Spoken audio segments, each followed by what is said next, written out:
जलती धूप के नीचे अमीना एक धूल भरी गांव की सड़क पर चलती है। उसके नंगे पैर धरती को लात मारते हैं। वह तेज गर्मी के बीच आशा से चमकते हुए हर राहगीर पर मुस्कुराती है। गांव की आवाजें हवा में गूंजती हैं क्योंकि वह एक सफल दिन की उम्मीद करती है। खुदा करे आज कुछ दिए बिक जाएं। उसके छोटे हाथ मिट्टी के दिए पेश करते हैं।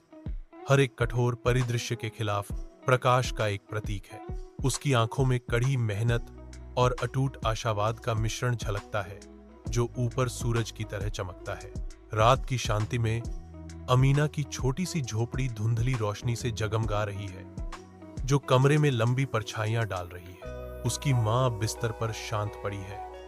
उसका कमजोर शरीर उनकी कठिनाई की एक स्पष्ट याद दिलाता है। अमीना का छोटा भाई पास में बैठा है। उसका चेहरा चिंता से भरा हुआ है क्योंकि वह अपनी मां की देखभाल करता है। दीपक की मंद रोशनी में अमीना पढ़ाई में डूब जाती है। उसका माथा एकाग्रता में सिकुड़ा हुआ है। यह चुप्पी केवल पन्नों की कोमल सरसराहट से टूटती है क्योंकि अमीना एक और पन्ना पलटती है। उसका दृढ़ संकल्प अडिग है। अमीना की आवाज सन्नाटे में गूंजती है, मुझे पढ़ाई करनी है और अपनी मां और भाई को इस गरीबी से बाहर निकालना है। जैसे ही शाम एक गांव की सड़क पर उतरती है, अमीना चुपचाप बैठती है। उसके छोटे दिए धुंधलके में धीरे धीरे चमक रहे हैं। शाम की खुशबू से हवा भरी हुई है।